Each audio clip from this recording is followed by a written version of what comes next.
Yesterday we had a testimonial football match at Tunbridge Angels for our ex-assistant manager.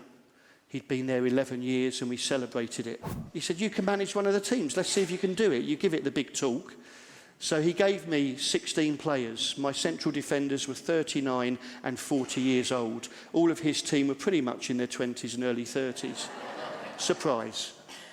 But it was fantastic to meet all these players that I've known over 12 seasons coming back to celebrate his life.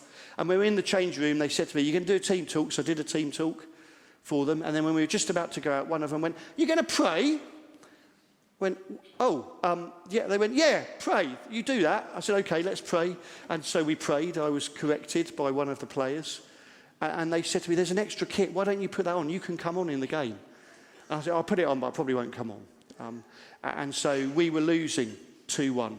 And I thought, I'll go on for the last 20 minutes. So I made the sub. And I came on. The cheers from the millions of people in the stands. Women were throwing flowers at me. People giving me their babies to kiss. It was incredible.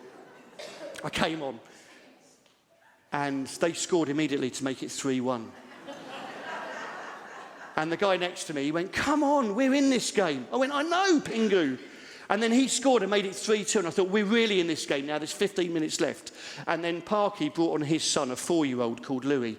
And so Louis came on for the last few minutes of the game. And they gave him the ball. And he started running with it. And our defenders were like, oh. And I'm like, in my head, I'm thinking, what are you doing? Clatter that kid.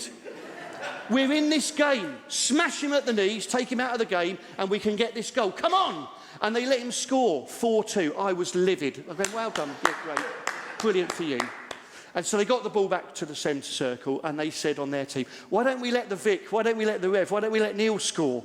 And so they said, my team went, go on. So I got the ball and they were all like running away from me and I ran up and I got about 6 yards from the goal and I whacked it and it hit the post and went out.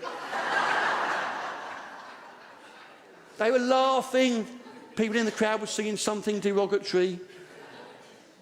And then they gave it to Louis again and he scored again. And then they gave it to me again, and I scored. And they gave it to Louis again, he got a hat-trick. And they gave it to me again, and I lobbed it from 30 yards, and it hit the bar and the post, and went in, the linesman said. And we celebrated. When Louis got the ball, I didn't want him to score. When he scored, and they gave me the ball, and I hit the post, I had a deep empathy with him of the pressures of being a professional sportsman.